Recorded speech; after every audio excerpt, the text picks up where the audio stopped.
Is it working? Yeah, we're on. We're rocking on. and rolling. Right, I'll leave this. So Rory's just tucking into a bit of brekkie, but no worries, mate. I'll leave that for a bit. Let's go. Fantastic. Rock and roll. So in the 13 years between graduating from Cambridge and writing Midnight's Children, Salman Rushdie was, among other things, a copywriter at Ogilvy. Yeah, that's right. Yeah, as was Faye Weldon, actually. Fantastic. I only met Salman once, not while he was at Ogilvy, but subsequently. I knew Faye reasonably well. And actually, the advertising contribution to English literature is quite extraordinary, in the sense that just as actors often effectively do modelling or advertising work to keep the wolf from the door, there was quite a tradition of aspiring novelists and writers. Don DeLillo was at Ogilvy in New York, for example. I think he hated it, actually. I don't think he liked it very much. Raymond Chandler was a copywriter for a time. I don't think he liked it very much. But again, it kept them going, and it gave them what you might call early stage funding for their literary careers. Would you say that there's a line between being a great novelist and a great copywriter? To be honest, I don't think the discipline's bad. I mean, having to write, okay? A large part of the pain of actually writing is just getting started. Yeah. And so it's endlessly easy, I think, to get either writer's block or effectively endlessly to delay things or endlessly to rewrite the first paragraph. And simply having that kind of work experience where you have a deadline and you have to get things done. The effect it's had on my writing is that mostly I write journalism or I write body copy, so I'm pretty good at writing 200 to 1,500 words. Yeah. When it gets to structuring a whole chapter or something like an academic paper... Or a character arc. Absolutely. I need the equivalent, I think, of PowerPoint slide sorter, where you can just move things around with a big overview. And it's difficult to do that with text. So what you'll notice if you read my book Alchemy, and it was my wife's suggestion, is phenomenal book. It's a lot of very short paragraphs. And strangely, the publisher was wildly disquieted by this, because publishers, as Nassim Taleb has pointed out, have very conventional views about what constitutes a book. They don't realise they live in Extremistan. And actually, you're right. And also, what's interesting is that people seem to really like the short chapters, because it made it kind of toilet readable. It made it readable in short bursts. Yeah. And I think it meant you got started. A couple of other books with really short chapters that were phenomenally successful. Around the similar time Alchemy came out, although different subject matter. Psychology of Money by... not Michael Norton, is it? Hold on. Morgan Housel. Morgan Housel, precisely. Yep. The Subtle Art of Not Giving a Fuck, Mark Manson. Yep. Different subject matter, but still the same idea. It's almost blog posts, chapters, rather than longer. It's worth noting the Bible is written, basically in that sort of... highly granular, broken down form. And what's interesting is people really seem to like it. The other thing they seem to like, as a bit of advice, is record your own audiobook, because you can put a level of emotion and actually you can riff a little bit. You've got freedom to change your conversation. And, when you're recording your own audiobook, if you employ a voice actor, they're only judged on two things, which is clarity, fidelity to the original text. You can't even change do not to don't if you're a voice actor reading an audiobook. Exactly. But when you're reading your own book, you know exactly what you want to exactly what you want to say, and you go, probably rewrote it along the way. Okay, you go, this chapter's okay in print, but no one would actually say that conversaautionally, so I'm just going to recast the whole thing. Yeah. And you also have quite the voice to match, so that doesn't hurt. Well, I think the spoken voice, which we've got to remember, writing in evolutionary terms is only about 5,000, maybe 6,000 years old, not much more. Literary writing probably more recent than that. I mean, the earliest writing was probably effectively bookkeeping. And one of the things actually that interests me about video conferencing, I think it's much more important as a technology than we've given it credit for the simple reason that there was this extraordinarily yawning gap in communications between things that were textual and asynchronous. Okay, typically email, text messages, Snapchat, letters, okay, highly asynchronous. And then you had the phone call, which was a bit of a kind of weird anomaly, okay? And then you had this vast yawning gap all the way over to meeting in person, which in a global world might mean getting on a plane. It certainly might mean getting on a train. It certainly means effectively to meet someone in person for half an hour is a commitment of a morning, okay? There are lots of other aspects to it which make video calling, I think, preferable in many ways, one of which is you can cancel or reschedule without being a total dickhead. It's an important facet that if I commit to meeting someone on video and I say I'm terribly sorry I have to move this till tomorrow, yeah, I'm not totally comfortable about doing that. I try to do it as infrequent as I can. Significantly less cost. But it's not like someone, I've travelled into London to see you and now you arse, you're doing something else. What are you doing in Manchester? Yeah, and so I mean, one of the things that annoys me at the moment about the current kind of tech babble, don't get me wrong, I think AI is both highly interesting, potentially important, potentially dangerous, potentially very valuable. I think it has a lot of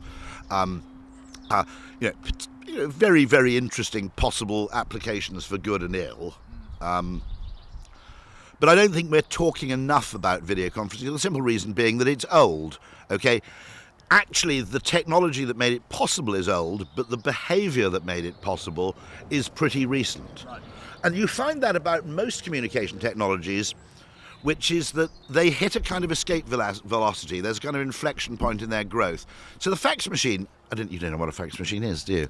Well, I've seen them in the movies. You've seen them in the movies, okay. So that thing at the end of The Usual Suspects, okay, where the picture comes out of the thing that looks like it, that's a fax, okay.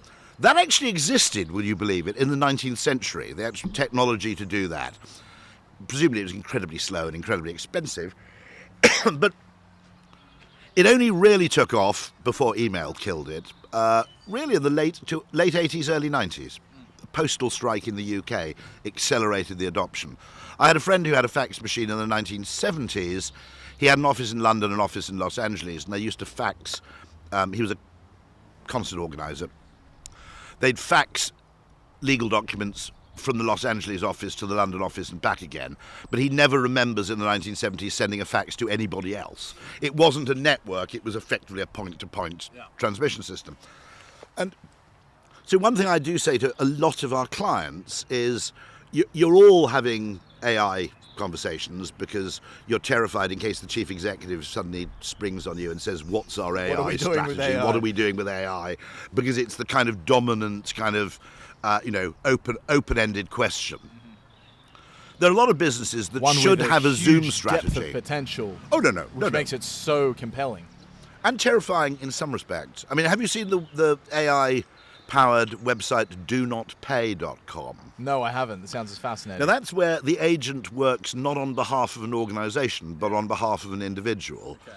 And anything from cancelling subscriptions to challenging parking tickets to... Was this Bill Browder's son? Demanding... I think you might be right. Okay, I have heard of it then. Yeah. Yes. To, for example... Joshua Browder. Challenging fees or demanding refunds. There's a famous story about this, which is that the major distribution companies like FedEx and UPS used to give you your money back if the package arrived late. And they could afford to do that because most people didn't bother to do it because it wasn't their money anyway. It was a corporate expense. And then I think someone launched a website called Pay Me Back, which automated the whole process where you uploaded all your tracking numbers and it automated the process of actually demanding refunds. At which point, the distribution companies basically stopped offering that as a guarantee.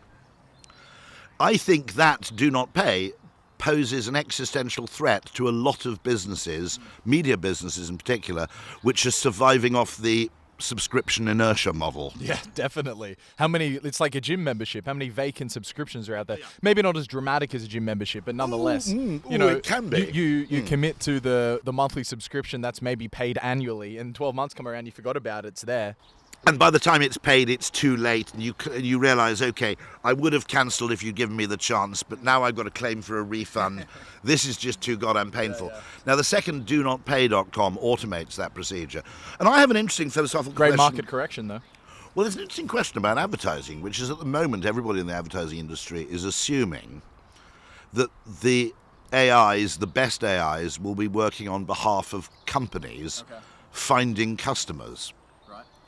But surely the only logical way to do advertising in a world in which effectively search costs are near zero is to reverse the polarity of advertising, so that you as an individual would appoint an advertising agency for yourself, kind of like a butler or concierge. You would brief them on your interests, requirements, etc., and they would go off and effectively barter for your attention. Okay? Now, there are models. A very interesting Australian company called Meet Magic, which does this at the B2B level, where you secure a meeting with a potential customer as a B2B supplier with a costly signal by donating about 1,000 Aussie dollars to charity. And so their argument is, well, if I give on Zoom 45 minutes of my time to this person to pitch, one, if they've spent $1,000 giving it to charity, they're serious. It sounds like they read Alchemy and straight up ripped off all costly of the signaling. examples. I mean, he was something partly that has stayed inspired with by me this. from your book was the notion that an email provider, or this is a business opportunity rather, an email provider that charges you per email you send, and therefore it maybe arrives in your inbox in purple or something, and this person has taken a genuine cost to put this into my attention, the more likely to open it, So etc. my argument is that other than billionaires, who probably do this kind of thing, or the chief executives of huge corporations, no one's thrown a FedEx envelope away unopened. No one's thrown a UPS Express envelope away unopened. Because humans, contrary to economic theory, humans are possessed of a high degree of social intelligence. And they don't just look at things from a kind of solipsistic, what does this mean to me viewpoint. They also second guess the intentions of the sender. And whether it's a charitable donation or whether it's highly expensive express delivery, the fact that you've actually spent money to convey the message is probably evidence of seriousness. It's evidence of relevance, because you wouldn't just spray and pray if you're paying $1,000 a time, or if you're sending something by FedEx. You've actually thought about who you're talking to in advance. Absolutely. Okay? So there's relevance, commitment, quality of internal message, because you wouldn't send something by FedEx and not pay some attention to writing the contents well. And so this costly signaling theory, which comes from evolutionary biology, it's been refined a bit since, by the way. Amos Zahavi is the Israeli biologist who first sort of coined the phrase costly signaling. I think Darwin kind of instinctively understood it, but didn't call it that. He understood sexual selection, obviously, and the peacock's tail, which he once said made him physically sick, because it seemed such a refutation of the theory of natural selection. Right. Until he realised that there was sexual selection. In fact, sexual selection is probably... That's amazing. So just to explain exactly, if I understand what you just said, the tail only serves as a signaling method to attract mates, but it doesn't defend him in any other way, it doesn't do anything else for him, and therefore that costly opportunity cost of what else that tail could have been is an example of It's proof that you have resources to spare. It's also that, in a sense, at the centre of all showing off is do things that other people find harder to do than you do. Yeah. It's not necessarily that it's impossible for them to do it, but if you're a very fit bird, the cost in survival terms of having a decorative tail is lower than it would be for an unfit bird, and therefore it's a skin-in-the-game proof, demonstration, or what you might call a testimonial, if you like. It's a skin-in-the-game testament to your fitness. In other words, it's hard to fake. And consequently, I think the understanding of costly signalling in human behaviour, that humans are in many ways peacocks. I don't know if you read The Status Game by Will Storr, for example. Fantastic book. Unbelievable. And I think we have to be, one thing that would make make possible a lot of progress in human society is if we just acknowledge this, because one of the strangest things about status signalling is it is necessary for us to practice a high degree of self-deception in order for it to appear convincing. You see what I mean? Absolutely. And so consequently, that's a great example. The great guy on this is Robert Trivers. He's written a book called Deceit and Self-Deception, which is one of the most important books I think you can read. How about that? In this area. Trivers. Bob Trivers, he was really the kind of originator of gene-centric evolution before Dawkins popularised it. Yeah. And so it is necessary for us not to know our motivation when we status signal, because that would destroy the effect of the activity, because it would make it effectively, it would ruin. We have to delude ourselves. We have to have a degree of internal illusion and self-deception when we practice this behaviour. No, I'm really doing it because I like Armani suits. Okay, I'm not doing it for how it makes me feel or how it makes me look. Yeah. I love the cut and the quality. Right. I bought this, Aston Martin because of its fantastic engineering. Okay, because 0 to 60 really mattered to me. Exactly. Rory, not to cut you off, but we do have a limited amount of time. Of course, no, keep going. And I want to ask. A bit of halloumi. I want to see how, say, terse and pithy you can be on just a number of sort of rapid-fire questions. And to start off, I can see 3 separate vapes hanging off your neck, and I can see one in your left hand. You've done quite a bit of work in alternative to smoking or preventative for smoking. I've got this in my top pocket here. Aha. I'd love to hear your thoughts on snus. So you spent a bit of time in Sweden, presumably, have you? Lived there 4 years. 4 years. They had to actually get some sort of legal exemption when they joined the EU, which exempted the Swedes from standard anti-tobacco legislation in the rest of the European Union, which was highly restrictive towards snus. And what is interesting is that Sweden and the UK, I think I'm still right in this, it was certainly true about a year or so ago, the UK, which has been highly liberal in terms of vaping restriction, and Sweden, which has always had snus, and now has effectively the nicotine, I think, comes from tobacco, but it's effectively a tobacco-free pad or pouch. This is a chemically nicotine delivery system. There's no tobacco in it. No tobacco whatsoever. in it at all. Probably the nicotine was actually retrieved from tobacco leaves because it's the best place to find it. But what is interesting about those two countries is they were pretty easygoing about those alternatives. They now seem to have the lowest rate of actual tobacco smoking in Europe. I think it's less than 5% of Swedes smoke. That's astoundingly low, because you contrast that with near neighbours like Germans, where it's actually quite high. They smoke. Still. Yeah, they smoke. Yeah. But snus, just purely from the perspective of alternatives to smoking, to just tell someone they have to stop doing a certain behavior is probably a losing game, but rather giving them an option for an alternative behavior might be the right way around. There is vaping, obviously. The downsides of vaping, I would say, from an Australian perspective, is just that they're absolutely everywhere and people are vaping absolutely all the time because nicotine's extremely addictive, and if the social cost of smoking a cigarette is high, you don't smoke around everyone all the time. But when the social cost of vaping is relatively low, people can just sit on their couch around a bunch of other people, everyone's vaping. However, with snus, I think it achieves the best of both worlds because it's an intensely personal thing. You don't blow out any smoke, and it just exists up in the upper lip, but you still get that nicotine kick and all the great things you like from that, plus obviously you're still addicted to it, but nonetheless. I mean, these are all effectively migration paths there. I mean, what's so interesting about behaviour is generally, if you give government or economists or mathematically minded reductionists a job to do which demands a change in human behaviour, and this will be true of environmentalism as well, they tend to draw a straight line from A to B, and they go, here, people are here, we want them to go there. And human behaviour is very similar, in a way, to something which evolutionary biologists... I draw a lot of inspiration from evolutionary biology because it's, along with, funnily enough, discussing traffic and transport, it's an easily mentally accessible way to understand complexity. Ah, yes, you love trains. Yeah. So, trains, traffic. There's a great book, by the way, called Tom Vanderbilt, by Tom Vanderbilt, called Traffic. And it's notionally about traffic, but it also is the best introductory guide to understanding complexity theory and complex systems, because we all know about traffic. If you talk about slime mold, which is apparently a very interesting, complex, interdependent system, we don't really know very much about slime mold, and we don't really identify with it. Whereas traffic is a kind of perfect kind of gateway drug to understanding complexity. And what you realise about complex systems is that they evolve, they don't actually... There are pools of attraction, if you like, okay? You can't move them from one state to another state. They have to find an intervening path.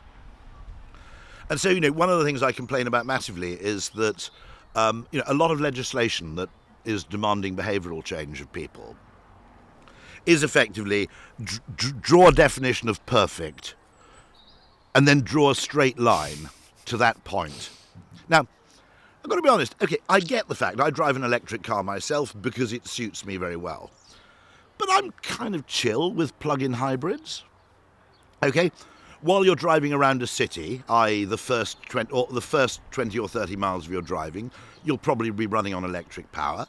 On many days, you'll run on nothing other than electric power because you're only driving 30 miles anyway. And on those freak occasions where you need to drive 400 miles in a hurry, you have the gasoline engine as backup. Okay, slightly suboptimal, I buy that.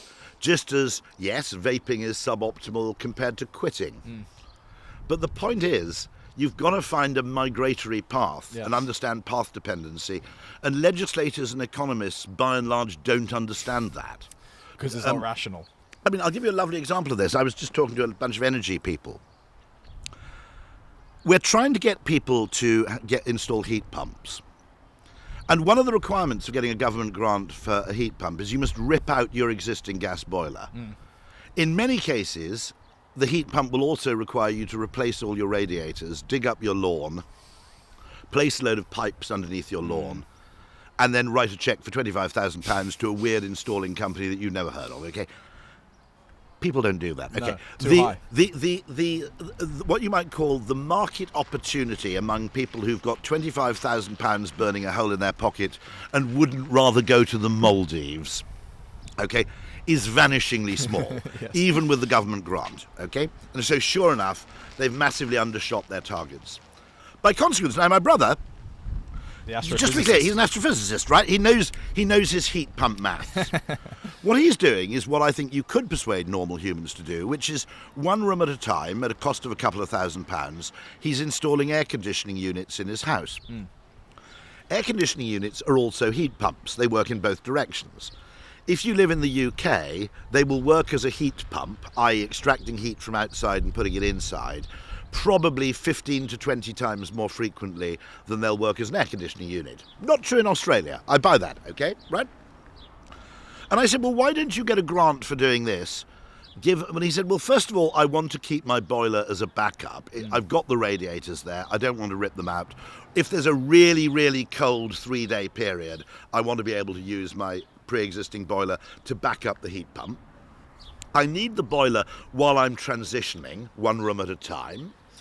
And he said, thirdly, they won't give you a grant for air conditioning units because the fear is you might use them as air conditioning and therefore increase energy consumption. To which I said, mate, this is Britain. That's a really, really good argument if we're in Somalia, okay? Yeah. If we're in southern Italy, good point, I'd say. Yeah, fair point, because actually that thing's going 6 months that thing's going to be used, going to be used as an air conditioning unit most of the time. Yeah. In the UK, we've also got brick and stone houses, so it has to be pretty hot for 3 or 4 days before your bedroom kind of becomes difficult to sleep in, because there's a fair amount of kind of heat or cool retention in the stone or brick for most British homes.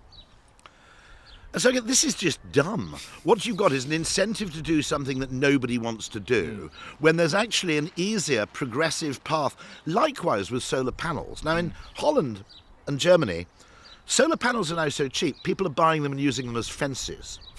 For real. It's obviously suboptimal because you want the thing technically at the diagonal. Right. They are south-facing fences. The vertical. No, but vertical is undoubtedly is significantly suboptimal. But on the other hand, they need it to do the job of a fence. Sure. And your neighbour wouldn't be very keen if your fence leaned over at 45 degrees. I mean, you could have a nice chat with your neighbour and say, let's have a 45-degree fence, and we'll make it half and half. Both ends. What that suggests to me is that actually it isn't price or efficiency that's holding back people from installing solar panels. It's actually the bizarre requirement that you put them on your roof. Right. Interesting. Because, if there's one thing as a homeowner is basically, if it ain't leaking, don't dick with your roof, right? You know that. Like, don't have people up on your roof. Because the next thing you know is you've got a problem, and it's a £20,000 problem to fix. And the other thing I think that's problematic with solar panels is I want to be able to try them out one at a time. I want to be able to buy a couple of solar panels for £1,000, use them to partially charge my car, or maybe supply electricity to a battery in the garage, and then if it impresses me, I'll go and buy some more. That's how humans like to make changes, and this is why vaping was crucial, because I went to the behavioural insights team and I said, look, I don't know much about the science of this, but there are 2 things I'll predict. One, it's the most important thing in getting people off tobacco smoking since the Dole report came out, which revealed the link between smoking and cancer. Yeah. It's the biggest potential news there. That's prediction number one. Prediction number two is that most people, not everybody, most people in the standard health establishment will try and kill it because it's not perfect. Right. They've invested not years of their abstinence. lives in trying to teach people how to quit. Similarly, I always had this argument about, which thankfully is now taking off. If you want to be an environmentalist, okay, you can tell people you mustn't have a tumble dryer. You know, actually, by the way, Americans, have you lived in the US? No. In Arizona, okay, places like that, I remember being in North Carolina by the sea, and the American hosts dried all our clothes in a tumble dryer. It was 85 degrees outside, and there was a sea breeze. That's hilarious. But there's a massive social stigma attached to drying your clothes outside in the US. It's like like a class ghetto. thing. It's ghetto stuff. You see. Christ. So they're actually pumping a load of electricity in hot weather climates with low humidity. They're drying their clothes indoors. That is a bit whack. That is. It also doesn't help that they're all descended from wacko Puritans.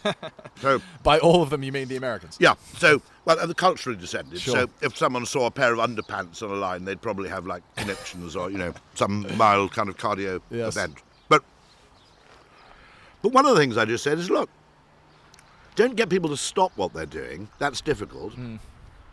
Just encourage them to put on their washing machines, their tumble dryers, and their dishwashers late at night. 10 o'clock at night in the UK on a good day, okay, your tumble dryer is a zero emissions appliance because it's running on nuclear, or it's not zero, nothing's zero. It's running on nuclear, it's running on, you know, possibly on wind. Significantly better than the alternative. Vastly better than putting it on at 6 o'clock in the afternoon. Rory, I want to get through as many Of course, as we can. keep firing away. Luke Burgess's book Wanting is full of examples of mimetic desire in Yes. advertising. In your career, you or your team, have you ever intentionally thought about mimetics in your campaigns? We've obviously looked at seeding behaviours or words or vocabulary or languages. That's slightly different. What is undoubtedly true is that, in a sense, mimetic desire makes evolutionary sense, okay? Because in a world of imperfect information, i.e. not an economic model, you quite often have to make decisions under conditions of uncertainty. And one of the most sensible decision-making heuristics you can use under such circumstances is social copying. Because if you don't socially copy, you've got to learn everything from first principles. And while you're learning things from first principles, one of those You're things making is the going to same kill mistakes. you. Yeah. You're making a lot of mistakes, and some of them might kill you. Yeah. So if nobody else eats the yellow berries, don't conduct a randomised control trial with the yellow berries. Just go, fuck this for a game of soldiers. I'm not eating the yellow ones. Yeah. Nobody else seems to do it. Why would I? So Similarly, in your career, though, specific campaigns the team has worked on, have you thought, how can we think about the mimetic perspective of this? Or what would mimetics be in this example? I mean, obviously, there's mimetics in website design, which is, 1,000 people are looking at this. Very interesting finding, by the way. This is really fascinating. They're so uniform. It's so true. It's not quite universally true, which is 1,000 people are looking at this, generally works really well. 1,000 people have bought this already. Social proof. Works pretty well with male clothing, consumer electronics, etc. Female fashion, killer, apparently. Okay. So female fashion is fundamentally different from male fashion in many, many ways. Because okay? there's more variety? I've occasionally made the mistake. My wife had some dress she liked, and an identical dress, the very same dress, came up on sale at a discount. So, well, you really like the original, I'll buy you another one. Yeah. And when I said, I got you a second one of those, she looked at me as if I should be sectioned. Because apparently if you're a woman, as a bloke, right, Yeah. if you find a pair of underpants you like, pair of trousers you pair of like, jeans. I'll get 8 of them. Exactly. Yeah. I'll sod this. I found a very good make of underpants on ASOS. I just went, I'll sod this, just by 12. Yeah, Okay. yeah. Now, you can probably do that with underpants if you're female, but with anything external, no way. Yeah. But no. I mean, undoubtedly, any human that didn't deploy social intelligence and mimetics, of course, would be at an evolutionary disadvantage. However, this all comes down to the really interesting question that the extent to which we desire things because they are desirable undoubtedly leads to the potential for what you might call feedback loops and collective insanity, doesn't it? And if you think about it. Explain that. Well, fashion. Someone once described female fashion as innovation without improvement. Okay. Okay. Harsh, pretty fair, to be honest. No one actually in the environmental movement has really I mean, there are obviously campaigners against fast fashion and this kind of thing. But there are undoubtedly cases, I think, in marketing. I'll give you a perfect example of one. We should look at two things. We should look at memetics. I want it because everybody else wants it. Yep. Okay? The other one, which is, I think, even more powerful, is I don't want it because other people don't want it. So it's reverse memetics, okay? Right. That is more powerful. Because the social stigma... The social stigma... There's a wonderful quote from Abraham Lincoln, would you believe it, who said that, if you had to attend church and walk around your town all day wearing your wife's bonnet, you wouldn't be encountering any genuine physical discomfort, but the experience of doing it without being able to explain you're doing it for a bet, okay, would be agonizing. And it always fascinates me, which is, I've always wondered if there's a kind of innovation archaeology where you can go and look at products that deserve to succeed, but the user imagery killed it. An example that I give is the wine box. Okay, I mean, you're an Aussie. I know. Have you gone to the screw tops, mate?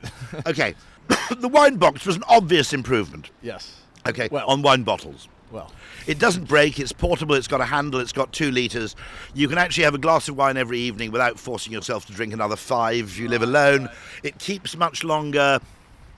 There is no, I think, real deterioration on taste.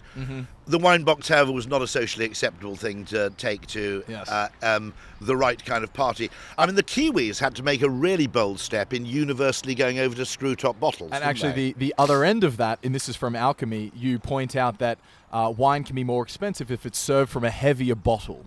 Yes, absolutely. So the opposite end of the goon sack. So there's a whole load of... You're absolutely right.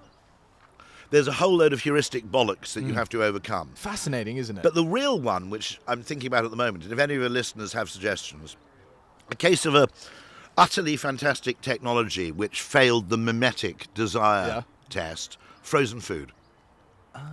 It is the best way of maintaining nutrients without additives. At a lower cost. At a vastly lower cost, Easier a to much more transport. efficient supply chain, vastly longer shelf life. It's basically a brilliant, fantastic idea. Yes. Can I interrupt you Go on on, this? hit me. Hold your point, though. You're right. I work with pretty affluent people, and I came into work one day with my grocery shop. Well, not one day. I came in the afternoon, got my grocery shopping for the night, and I had a bag of frozen chicken. And one of the guys, who's a Finsmakare, we'd say in Swedish, but he has fine tastes. He looked at me with absolute disgust. Yes. And we're mates, so he could take the piss out of me about it. But I made the point to him that just because it's frozen does not mean it's any different than the chicken you bought that's chilled on the shelf. Because what do you think? They killed that chicken and then put it on a fridge straight away? No, it was frozen straight away. All of your meat has been frozen at some stage, unless you slaughtered it yourself. Anyway, which is just to go to the point that it's all this.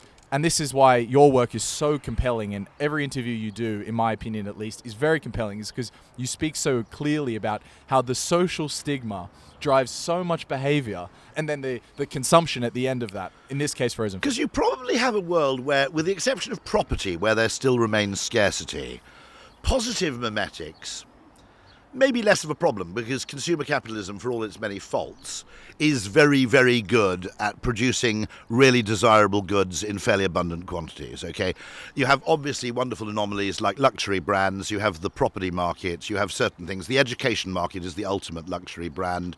You know, if you think about it, logically, one of the Ivy League universities should have broken ranks and gone 70% online by now. Right. That would destroy their entire business model of maintaining rejection.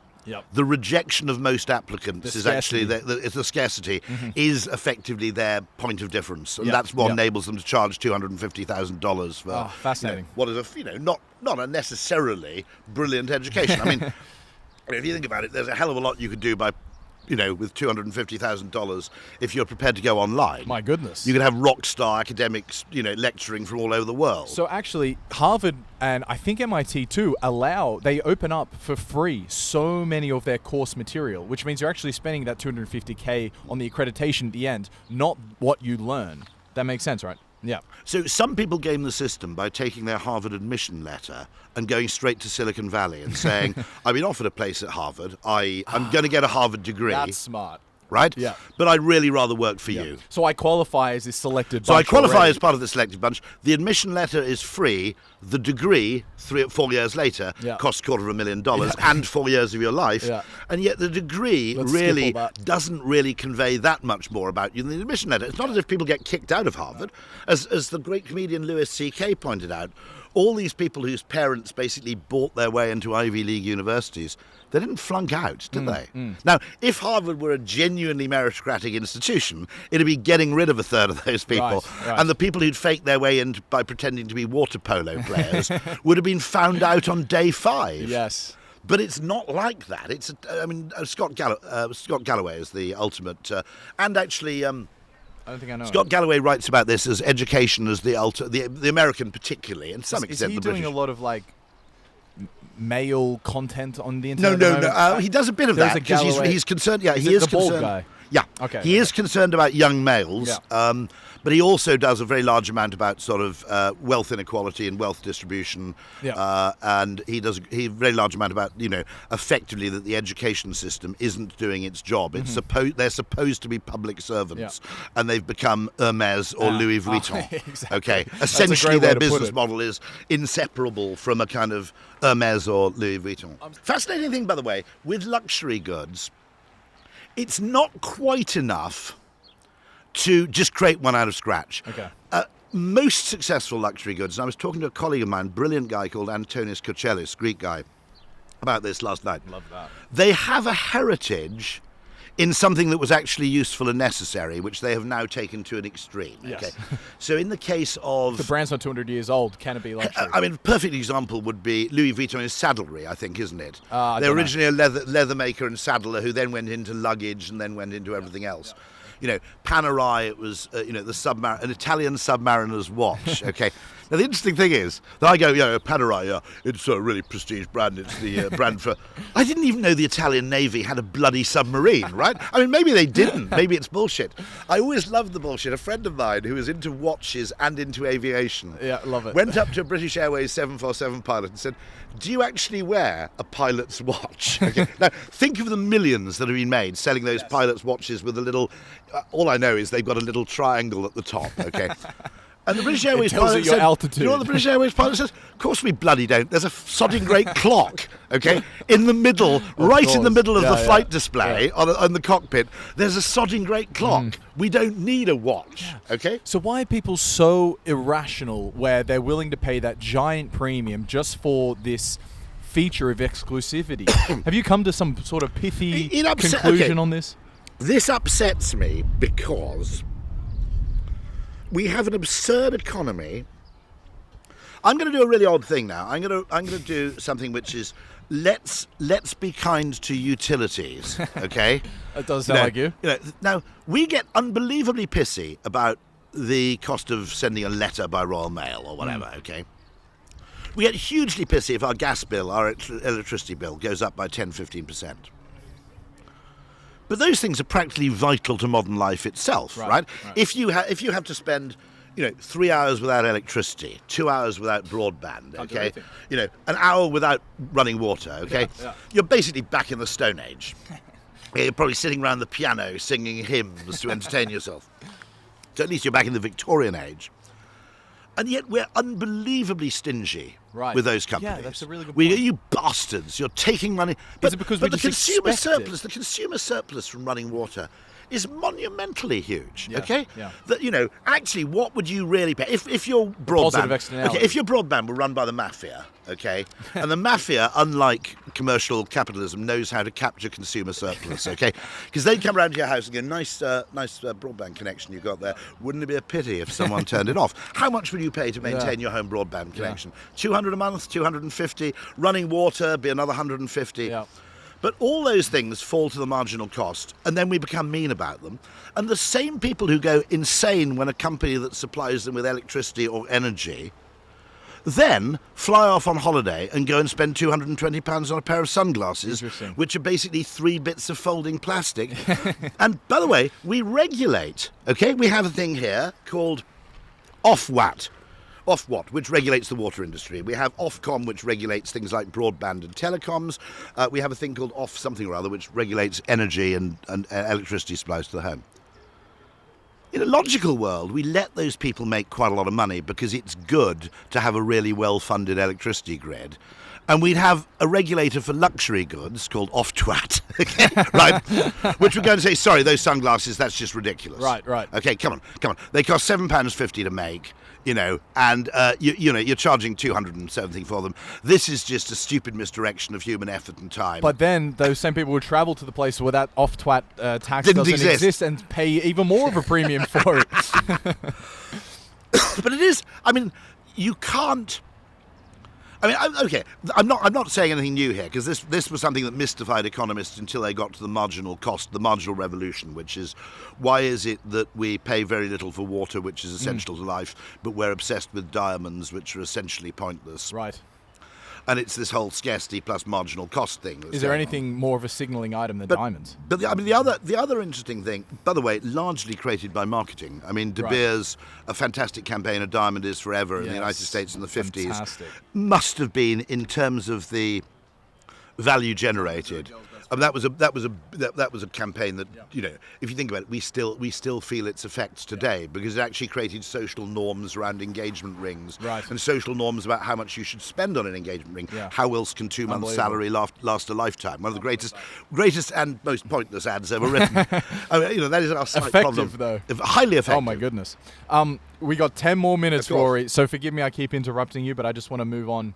How do you explain the rationality behind this? We will offshore the positive externality of the environmental cost in the price of our goods, but then at the same time cry foul about the environmental cost of those goods. Does that make sense to you? So what you're saying is we're happy to offshore. We know that we can't produce all of this clothing that we're wearing within the United Kingdom because there is a bunch of regulations and taxes, not just labor, but as well like practices to produce the cotton the right way, to dye it the right way, to everything else. But it will happily offshore it somewhere else where all of that environmental negative externality is not priced in. And therefore we don't actually have the market price of the good. And people are very, very happy to mentally blanket even when they are... So how do you explain this? Just the comfort of the consumer with this hypocrisy. People aren't nearly as nice as they pretend to be. If you wanted me to advise the Conservative Party for the upcoming election, I'd say, this is totally cynical, but I think it would work. Okay. I'd say, we're going to abandon all environmental targets completely, and we're going to give every household in Britain a hot tub. Yeah. And let me explain. Okay. Everybody pretends they care about environmentalism, even though they really don't. And everybody pretends they don't want a hot tub, even though they really do. Okay, so the best way to get enjoyment out of hot tubs, because there's a certain amount of social stigma attached. Right. Okay, they seem a bit pervy. It makes you look as if you're in the lifestyle. The way to maximise happiness. Dinner, let's all go into the hot tub. If you made hot tubs compulsory, you would massively increase human happiness, because you would have a hot tub without the embarrassment of being seen to own one. The same goes for Japanese toilets. Okay. Oh, you love massive these. Reverse memetics, because once you've had a Japanese toilet, dry wiping is barbarism. You horrify me, frankly. Do Australians actually absorbed? No, mate. We're dry wiping and flushing a bunch of toilets. Yeah, you're usually on the beach, so I suppose it's not a major problem. Yeah. But, you ever done a floaty? But no, I haven't. But this is nature's answer to the Japanese toilet. Nature's answer to the Japanese toilet. Yeah. Generally, urination. I had a conversation with Rick Rubin about this. That the best place to pee is actually in a swimming pool. The second best place to pee is in your own garden, and the third best place in a toilet. But with defecation, you've got to reverse that order, okay? Yeah. It's toilet, garden, someone else's garden, and then swimming pool, okay? Yeah. It goes in reverse. Nice. But no, the interesting. I mean, what is interesting there is that that is a case where actually, if you made those things compulsory, you would increase human happiness. Yeah. Because, I mean, we forget this, by the way. When things become universally available and commoditized, we forget the fact that they had to be marketed. Right. But I spent about 10 years of my working life, half the time, for about 10 years as a copywriter, I was persuading people to get broadband at home. Yeah, unbelievable. Mobile phones required marketing. I mean, it seems okay, utterly, by which I mean the category. I don't mean an individual mobile phone. I mean, you actually had to say, no, these are really handy. Yeah. Now, mostly it happened through social pressure, in that you reached a certain penetration level of mobile phones. And if you were the arsehole without the mobile phone, your friends would go, well, we're all meeting down around some pub, we'll give you a ring, you haven't got a mobile. And they basically go, get with it. Not having an email address drove internet adoption. But nonetheless, all these things, electricity, about 40, 50 years in the UK. I mean, there were still homes in the 60s without electricity, rural homes. Yep. It actually took, basically, 50 or 60 years of persuasion to go from zero, or not. You would have started off with some Victorian homes would have had it, rich homes, and then it took a long, long time for that to actually become considered a kind of essential. And so we forget the role that marketing plays in successful innovation, because once an innovation succeeds, we post-rationalize our reasons for buying it. Exactly. And so no one ever says, I bought the iPhone because Steve persuaded me to. No. We go, which is exactly what happened, by the way. We bought the iPhone because it's a brilliant phone. And we ourselves are unwilling to acknowledge the extent to which marketing, it's exactly like, basically all our signaling instincts have to remain at an unconscious level in order to work. I think Darwin wrote about this, about facial expression and so forth, that certain things have to be kind of involuntary and innate, because if they're conscious, they don't work. Does it shock you how good humans are at just vibing a person immediately based off this 1,000 micro expressions and how well we can sense bullshit? Yeah, I mean, that's one of the reasons I'm interested, actually. One of the reasons I'm interested in Zoom, and I think that we should be. I actually proposed, and interestingly, Zoom were not uninterested in this, because I actually got in touch with their marketing director, who I know fairly well. And I said, instead of selling to companies, why don't you sell to a government? What if I could persuade the UK government basically to pay you, what would it be, about 40 million a month? Everybody in the UK has fully featured Zoom access. Now, my argument for doing that is that's about the cost per month of building about a mile or two of motorway, or 3 feet of high speed 2. I mean, but why not devote some of your transport budget to stopping people travelling at all? Right. To obviating the needs to get on the roads or the rails in the first place. It strikes me as a perfectly obvious way to look at things. This is why people find you so compelling. It's because it's just this reframing of an idea that we just take for granted. Truly, like, out-of-the-box creativity. That's just a comment, by the way. But, Rory, we have 3 minutes left, unfortunately. Go. We have 3 minutes left. Clearly, I haven't gotten to most of the questions I wanted. But when did you start getting notoriety? Just, by the way, before, we're sitting outside. A person came up to you, asked for a selfie. When did your notoriety start to rise? Some of it's very weird. It partly arose because I work for WPP, which for a long time had a wonderfully scandalous, outspoken, by which is what I mean, CEO called Sir Martin Sorrell. And this gave me an unusual freedom to speak out, because nothing I said was nearly as kind of, fear-inducing as anything he might say. So I got a sort of free ride, I think, from various press offices and so on. But some of it's just accidental, and some of it's actually, it's just a product of doing the same thing for a long time. Right. Basically, it wasn't fully intentional. My logic of doing podcasts is very simple, which is, if I can speak to 100 or 1,000 or 500 or 5,000 people 5,000. in an hour, okay, what's your... 5,000. 5,000, perfect, okay. Now, I'm actually speaking to a small stadium at this point, okay? Yeah. Now, if I can speak to 5,000 people an hour, it's a hell of a lot more efficient than spending 5,000 hours speaking to people one at a time, okay? There's a wonderful network effect. Then this guy, wonderful guy called Hugo, off his own bat, just starts taking clips from everything I've said over the past 15 years and starts putting them on TikTok. Now, I had no idea this was going on, except for two things. My kids went, Dad, you're a fat 58-year-old man. You've got no business being on TikTok. What do you mean I'm on TikTok? And then I started getting mobbed by school kids. Yeah. I mean, there were other applications. So some of my talks on behavioural economics actually got used in schools. I didn't really realise this. And my argument there is that effectively, fame, is compounding and largely unattributable. And the reason doing advertising is so difficult nowadays is because everybody demands that everything is perfectly attributable and pays back in a very short time. One of the best things that stood out for me from Alchemy was that a lot of advertising is fat-tailed, which I think draws into this point here. I think a lot of it is fat-tailed, is Yeah. a perfect way of describing it, and it's totally and non-linear. therefore it can't be fully attributable. Absolutely fair. I think the maths that people are using to evaluate advertising is childishly wrong. It's addition, subtraction, multiplication. This is a complex system. Yeah. There's a hell of a lot of it is probabilistic. You can't know in advance. What you're doing is you're advertising to increase the probabilities of nice things happening.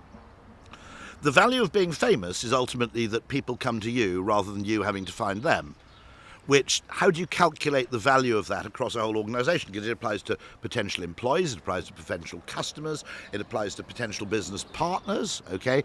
If you become a destination rather than, so in other words, you can sit on a throne and wait for customers and partners to come to you, which you can do if you're famous, rather than having to kind of go, hi, it's only me, and having to go and seek people out. The value of that is absolutely kind of impossible to quantify, okay? It's incalculable. Yeah. And finally, sorry, do you have one more point? And my other point is that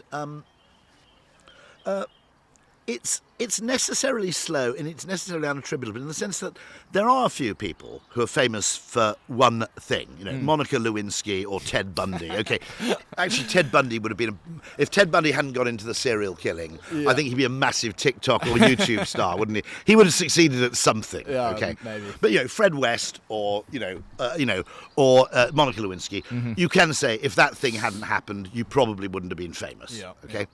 Sucks to be remembered. for Most one famous people, other than people who are kind of one event famous, essentially it's a whole concatenation of inseparable, intertwined things that contribute to their fame.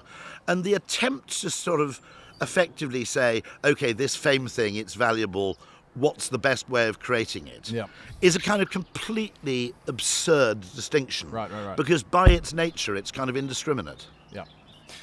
Very Talebian point to just course. round this off. Alchemy obviously was a huge invitation to serendipity in your life, as were your other books, as were all your podcast appearances. You were with Rick Rubin, which I think is, at least among my own friends, recognized as one of the great podcasts. You and Rick Rubin. Whoa. It's just phenomenal, for so many reasons. Rick is this, I don't know, absolute godlike guru figure, type figure, And I can only imagine how, exciting that was to spend the day with him. And you didn't even get to see the house. You just got the audio. Right, My exactly. God, yeah. So how has His house, by the way, as you would expect, is exquisitely beautiful. Right. I mean, just in every possible taste respect. Yeah. full. Yeah. And so, given the notoriety, particularly over the last 5 years, maybe that's just my own bias from having noticed you over the last 5 years, but what great serendipity has come into your life because of this?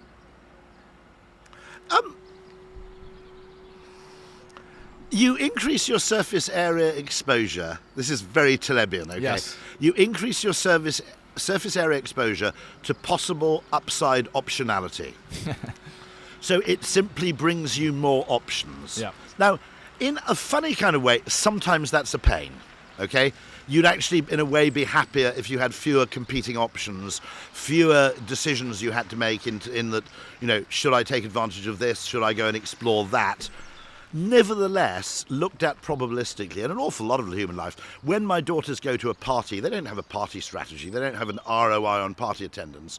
What they know is the opposite, okay? Which is if you don't go to parties, you're never going to get lucky, in every sense of the word, lucky. But okay, right, not just sexually or romantically, but also you'll never get invited to any other parties if you don't go to any parties. Or you could meet the person that gives you the job. Or you can meet the person who gives you the job or whose dad works in a field where you want to know a hell of a lot more. You're simply doing it to increase probabilistic opportunity. Yep. Okay, and yet in business we're so obsessed with quantification that we've actually turned off this business function.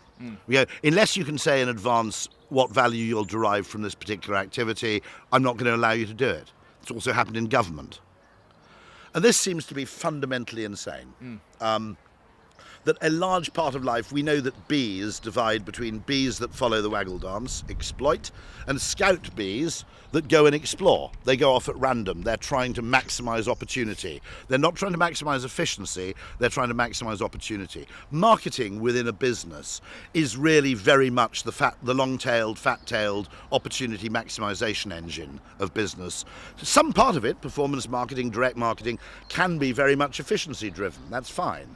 But you have to acknowledge that some marketing activities that are highly worthwhile can never actually be reduced to perfect attribution or quantification. And we should have fought this illusion, which was sold to businesses by tech firms, the illusion of basically management by numbers.